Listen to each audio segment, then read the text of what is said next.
시청자 여러분 안녕하십니까? 뉴스데스크 제주입니다. 원희룡 도정이 관광국과 문화체육대외협력국을 통합하는 내용을 골자로 하는 하반기 조직 개편안을 내놓으면서 관광업계가 반발하는 등 논란이 일고 있는데요.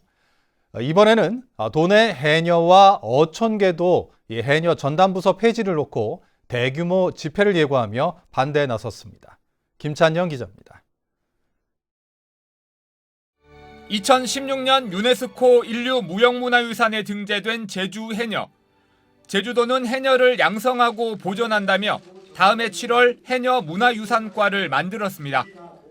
하지만 이번 조직 개편으로 해녀 문화유산과는 불과 3년 만에 폐지됩니다. 해양산업과 산하 팀 단위로 축소되는데 이를 두고 도내 해녀와 마을어촌계가 반발하고 나섰습니다. 내년까지인 2차 해녀문화 전승과 보존 5개년 계획이 끝나기도 전에 전담부서를 해체하는 등 문화유산 등재 이후 정책 추진에 일관성이 없다는 겁니다. 그 유네스코 본부에서까지도 인정해서 유네스코 등재를 시켜놓고 유산과가 없어지면은 그 해녀의 자존심이 뭐 절반 이상 무너지는 거다. 이거를 없앤다는 생각을 가진 게 더군다나 기간도 3년밖에 안 된 과를 어떤 사업도 제대로 펼쳐보지 못했지 않습니까? 가장 기본적인 것만 하고 있지.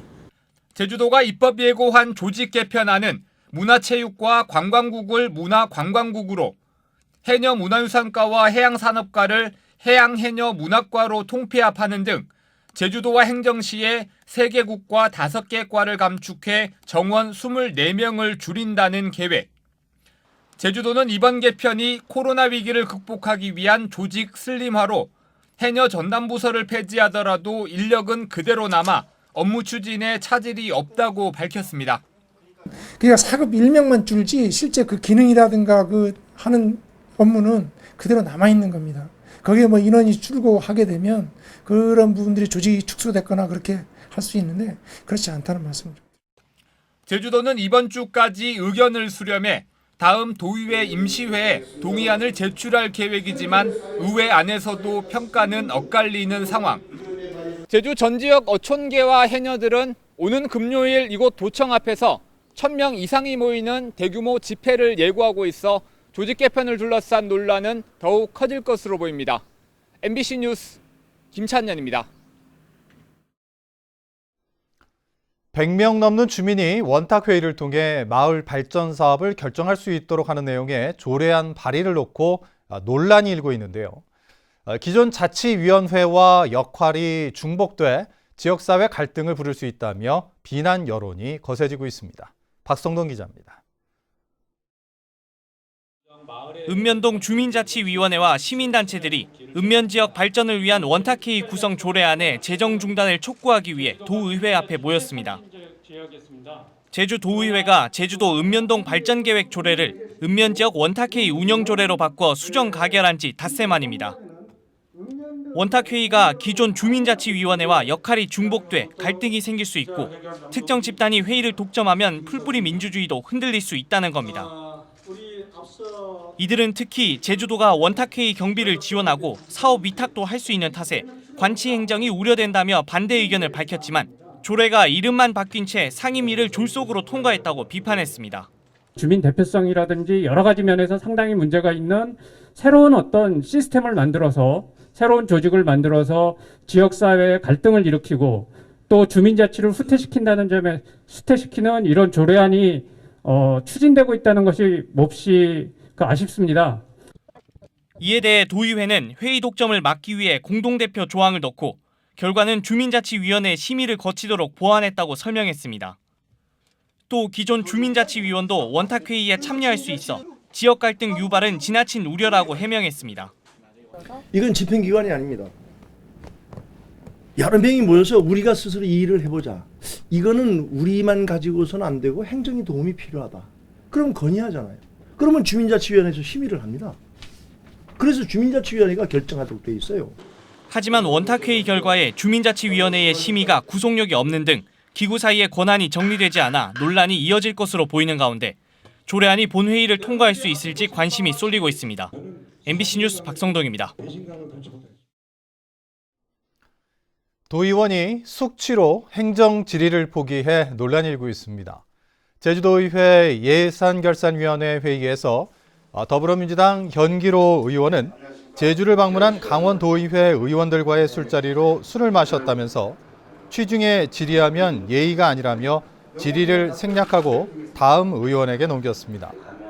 이에 대해 도의회 안팎에서 도의원이 과음을 이유로 자신에게 배정된 질의 시간을 포기한 것은 부적절하다는 비판이 쏟아졌는데 현 의원은 회의 일정에 지장을 초래해 도민께 머리 숙여 사죄한다고 밝혔습니다.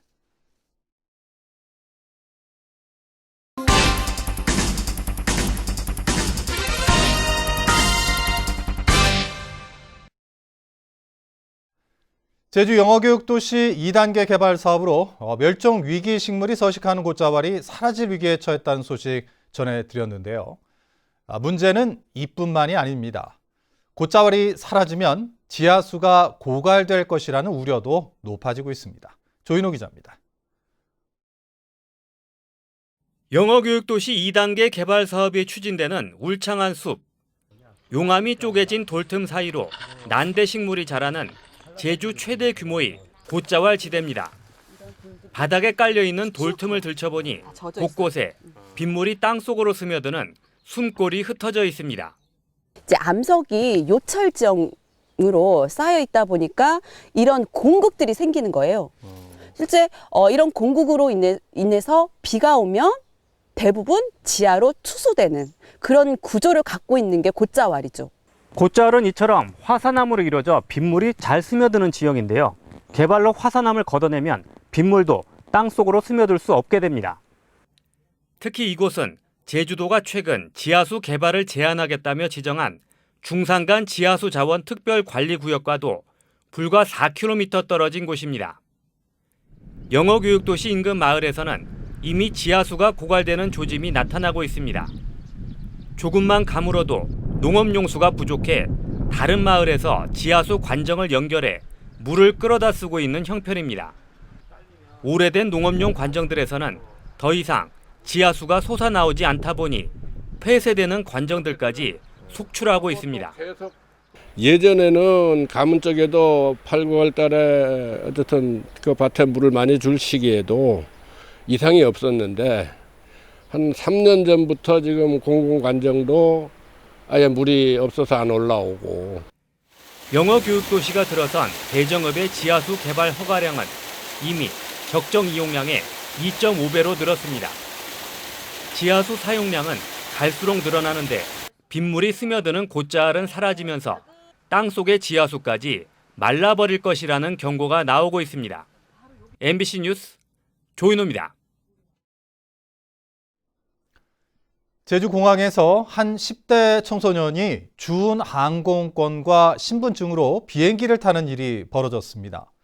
보안 검색과 항공권 확인 과정까지 통과한 10대는 이륙 직전에야 적발됐는데 국제공항의 보안 검색이 이렇게까지 허술할 수 있는 건지 우려스럽습니다. 이소영 기자입니다. 제주발 김포행 에어부산 항공기가 이륙을 위해 활주로로 향하다 탑승교로 돌아온 건 어제 오후 3시쯤. 만석인 기내 화장실에 14살 A군이 숨어 있는 것을 승무원이 발견했기 때문입니다. A군이 항공기 탑승에 제시한 항공권과 신분증은 34살 B씨가 제주공항 대합실에서 분실한 것. A군은 준 항공권과 신분증을 직원에게 제시해 보안 검색대를 통과했습니다. 두 사람은 무려 20살 가까이 나이 차이가 났지만 실제 얼굴과 주민등록증 사진을 비교하는 과정에서 아무런 제지를 받지 않았습니다. 마스크 착용으로 인해서 얼굴이 좀 가려지고 이래서 정확하게 걸러내지 못한 것 같아요. 그 육안으로 보기에는 등치도 크고. 탑승구에서의 탑승권 확인도 허술했습니다. A군이 준 항공권으로 비행기를 탄 직후 항공권을 분실한 B씨가 재발급받은 항공권을 내밀어 탑승자 중복 표시가 떴지만 항공사 직원은 그대로 통과시켰습니다. 바코드 스캔이 똑같은 걸 한 번 찍었는데 스캔은 2번이 되는 거죠. 기기가 자체가 좀 예민하다 보니까 한 번씩 있다고 하더라고요. 해당 항공기는 예정보다 1시간 반 지연돼 승객 195명을 태우고 출발했고 경찰은 A군을 항공보안법 위반과 점유 이탈물 횡령죄 등의 혐의로 입건했습니다. 제주공항에서는 2018년에도 30대 남성이 훔친 신분증으로 제주와 김해를 오가며 절도 행위를 벌이다 붙잡히기도 했습니다. MBC 뉴스 이소연입니다. 최근 수업을 하던 초등학교 교사가 쓰러져 숨진 가운데 제주도 교육청이 고위험군 교원의 복무 지침을 일산학교에 전달했습니다. 고위험군으로 지정된 대상자는 임신부와 당뇨병, 신부전 등 만성질환자, 만성호흡기 질환자 등입니다. 교육당국은 고위험군 교원의 경우 원격 수업 운영 시 재택 근무를 우선적으로 시행할 수 있도록 하고 등교 수업 시에도 휴가나 외출 신청을 배려하도록 했습니다.